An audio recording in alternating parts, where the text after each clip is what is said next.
Okay, good afternoon everyone. Welcome to today's press conference previewing the Premier League game tomorrow. If you'd like a question today, please do raise your hand and we'll get round to as many of you as we can. We're going to begin with Dharmesh from Sky Sports News. When you come online, Dharmesh, please unmute yourself and away you go.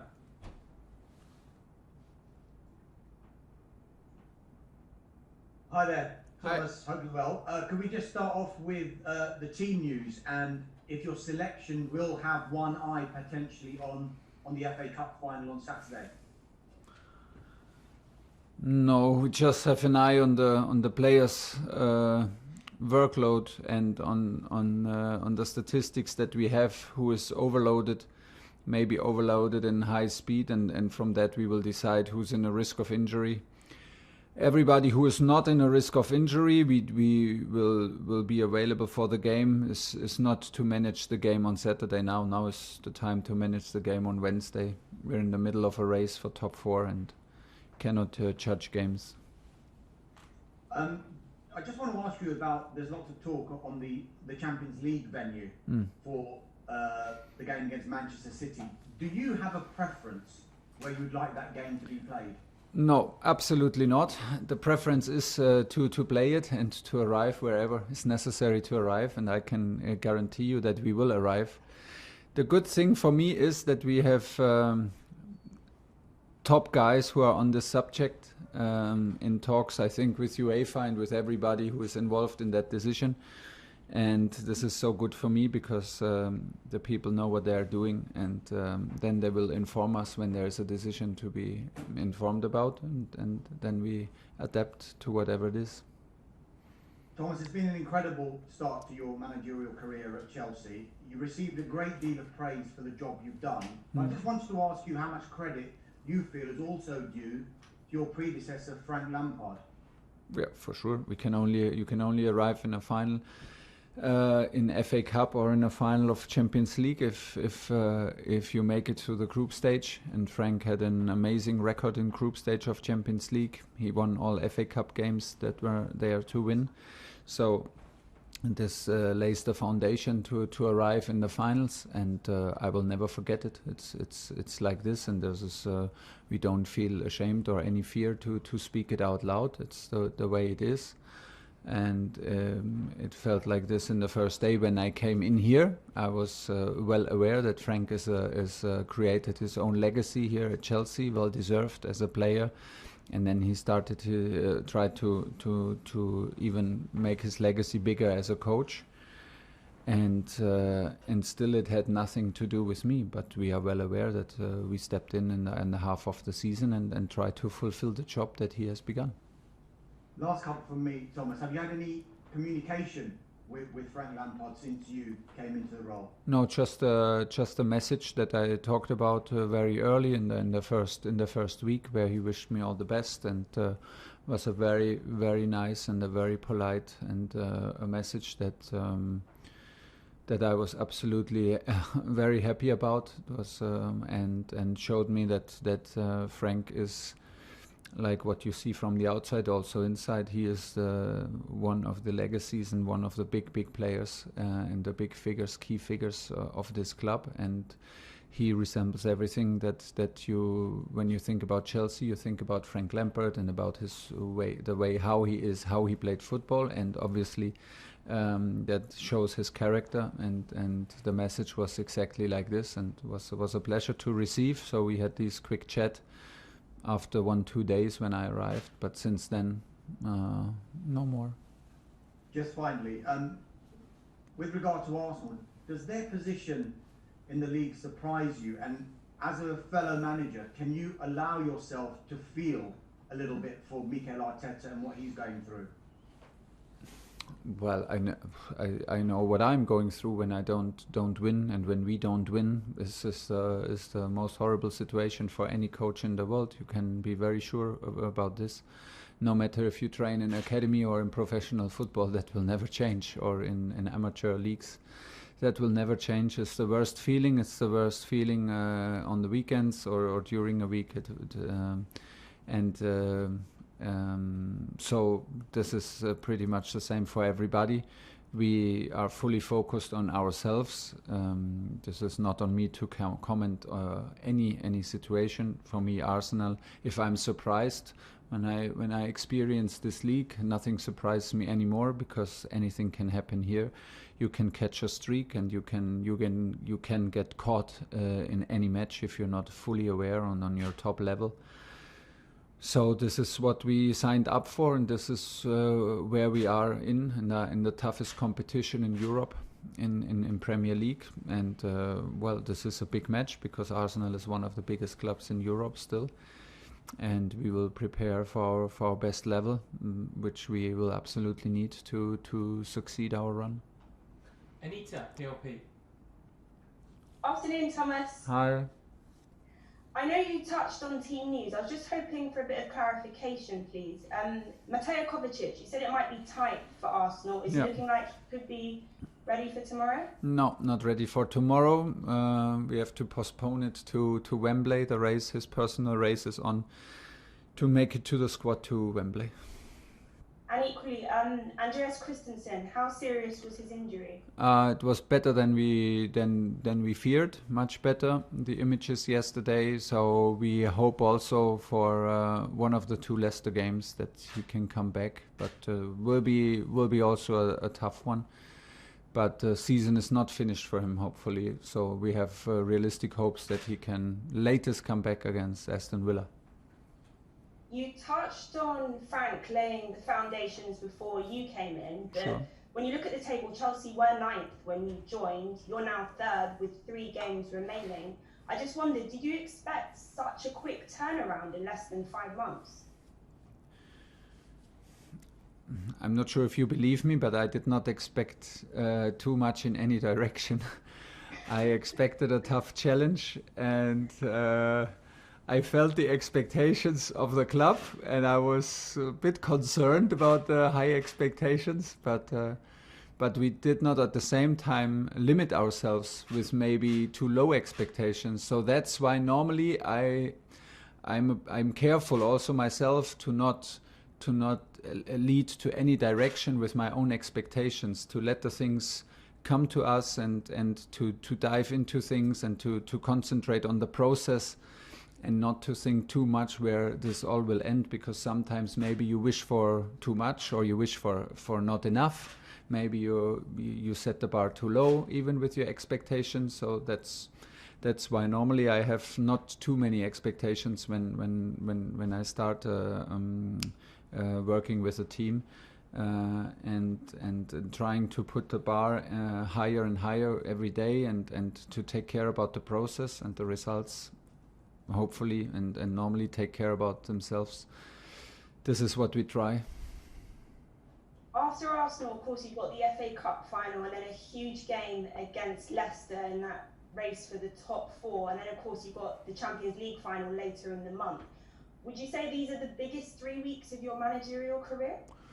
Well, some pretty exciting ones for sure. The biggest, I don't know, because I'm not so good in comparing, and every situation in any club and in any part of my career had its ups and downs, and were also exciting situations where we come from, and but a pretty tight schedule and fantastic experience to arrive now in the, like you said, in the last 3 weeks, and having so much to fight for. So now it's on us to make it, to bring it to the end, to go the last step, and don't be just participate in the final. This is now the absolute challenge, and in the middle of it, we're in the race for top 4. Maybe a super important step we have to take there.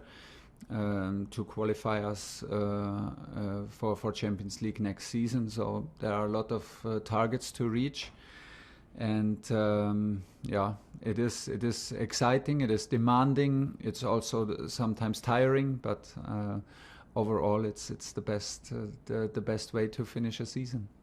George, 5 Live. Thanks, Adrian. Thomas, hello.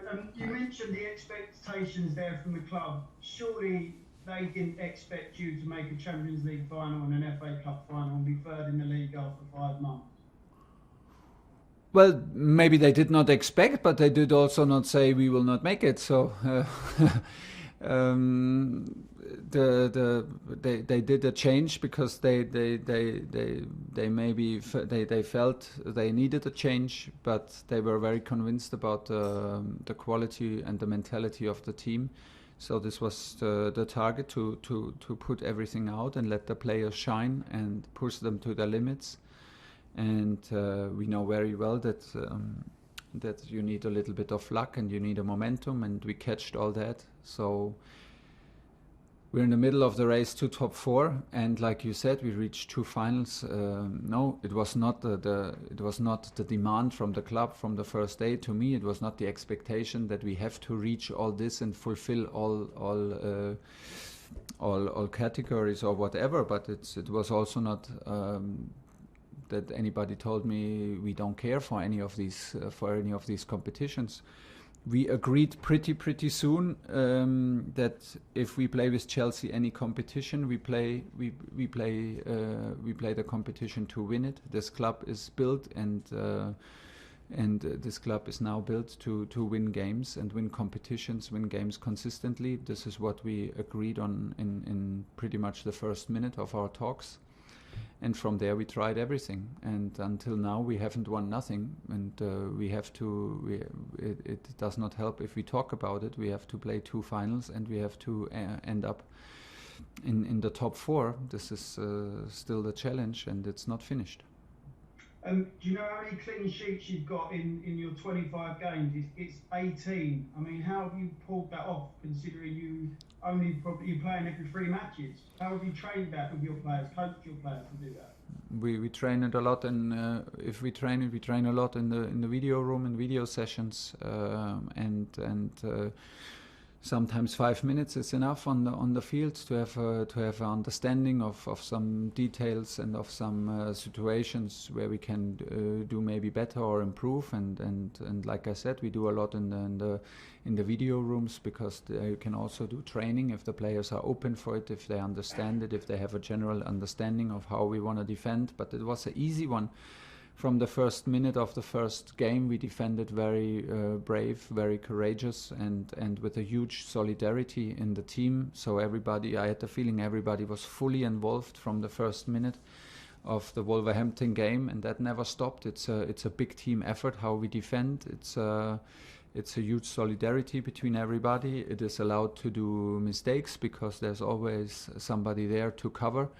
And from there, the details we did in the video room or spend some minutes on the field. But football is a very, very complex game. So our training is about, more or less, we try to mirror everything on the pitch, like offensive and defensive complex situations, and from there on we go and try to help everybody individually and push the team as a whole. And the praises for the team, including the goalkeepers, and the effort that we put in defending. Victoire. Hello, Thomas. Hello. This is Sport Africa. So I'd like to speak about one player in particular, and that is Edouard Mendy, who's been quite impressive throughout the season and a key in Chelsea's success. How do you assess his performance, his progression, and what he brings to the group? And second question, coming from League One to Premier League is quite a big step. How do you see him evolving and dealing with all this success, but also the pressure and expectations on him? Yeah, I think we cannot praise him enough, because he's doing fantastic. It's like you say, he comes not only from Ligue 1 to Premier League, he comes also from a club where he was not used to play every 3 days, to a club where the schedule is like every 3-4 days, always a match, and the concentration level is incredibly high that you have to deliver as a goalkeeper on his position. In general, the goalkeepers with their goalkeeper staff and the goalkeepers between all 3 goalkeepers is a fantastic atmosphere. They're all fantastic sports guys, Willy Caballero, Kepa, and of course Edu. All 3 guys are fantastic guys, really examples of sportsmanship, of true commitment to team sports. and we're very happy to have Edu on such a good run. He's very calm, he's a very humble and a very friendly person, and this calmness and helps him during matches, I think, to influence also the defenders, and it's nice. It's really, like I said, he's a part of a goalkeeper group that is outstanding, and everybody in the team wishes the best to everybody of all three goalkeepers, and we are very happy, because without strong guys in the goal, you cannot win games. Last two, Nick Purell and James to finish. Nick. Hi Thomas, just on Matteo and Andreas. Can you just give us a word on how influential they've been for you so far this season? And obviously, I'm sure everyone's hoping that they'll be ready in time for the final, because that would be cruel for anyone, wouldn't it, to miss out through injury. Selections. I mean, Billy Gilmore had to step up now because we miss Kova so much, and we play normally always with a double six. So we were constantly rotating between N'Golo, Shorshi and Kova. Once we miss Kova now for so many games, so many weeks, it was on Billy to step up, and I was very happy that he could deliver when it was needed. So full credit for that, but Kova is a big loss with his ability to drive with balls, with his speed on the ball, without the ball, and Kova is such a positive character, such a unique player, and a genuine fighter on whom you can always rely in training and in games. Has a big experience, although he's still young. So we really miss him. He was a good match with Shorshi and with NG in all combinations. So yeah, it's a big miss, and I can't wait until he's back in full team training. He did now some steps in the right direction, and I hope he can join team training after our game against Arsenal. The same with Andreas. Andreas was crucial in the matches where he played now. We missed him then for some matches around the Porto game, I think, because of hamstring problems. And now it's he has a tendon problem, and so he was crucial in the back three. He gave us a lot of options because he can play all three positions, and he's very calm, and don't misjudge him by being calm. He is a very tough one to play against. He uses his body very well. He's very strong in individual duels. He's good on the ball, so I think that the role in the back three suits him very, very good, and I was very impressed by his performances. Now we were a bit relieved yesterday when we had when the images were given and were not like what we expected in the worst case. So we have realistic hopes that season is not finished for him as well, and this is very, very important. Last question in the TV section, James at TalkSport. Thomas, we spoke before the Real Madrid match, and you said that sometimes the next level is to actually keep the current level that you're playing at. Is that the case now? Is that the challenge that you set to your players, maintaining the standards you're setting? Yes, and a challenge for the coach to not disturb them. Yeah, that's pretty much it. Of course, we are very happy that we can rely on our fitness, for example, in this stage of the season. When we see the data after the Madrid game and again after the Man City game with only two days in between to recover, that was very impressive. And it's a good feeling to rely on our fitness, to rely on our squad in terms of quality, but also in terms of spirit, of fighting spirit, and of mentality. We showed a lot of personality in the last games, and I stick with what I said. Sometimes if the pressure mounts and increases all the time, it can be a huge next step to keep the level up, and this is what we do in the moment, and this is what also the surrounding forces us to do, because all three challenges are big. We are in the middle of the race to top four. We have two finals to come, and you can only achieve it if you are like on a consistently high level, mentally, physically, with a good atmosphere, and this is what we try to keep now. But yeah, we do very, very good, and I think the team feels it. Nobody is allowed now to drop 1%, and because that is what makes it special right now. And I just can repeat myself: it's not finished. It's not the time for praise. It's not the time for reflection. It's the time to continue and finish the jobs. And just finally from me, Thomas, I know you've spoken a lot about Timo Werner this season. He had another 2 goals ruled out for offside on Saturday. Are you happy with the attitude and the willingness he's showing to want to score goals, or is there a little bit of frustration at the frequency which he's straying offside? No frustration so far. We can improve on that. We will improve on that. He will learn from that. So maybe to not take too much risk, to maybe take a bit more care about his starting position, and we will. There's room for improvement. But still, it's one of his strengths to play on the edge, to give our opponent defenders always something to think about, how high the line is, how deep you have to drop because of his speed.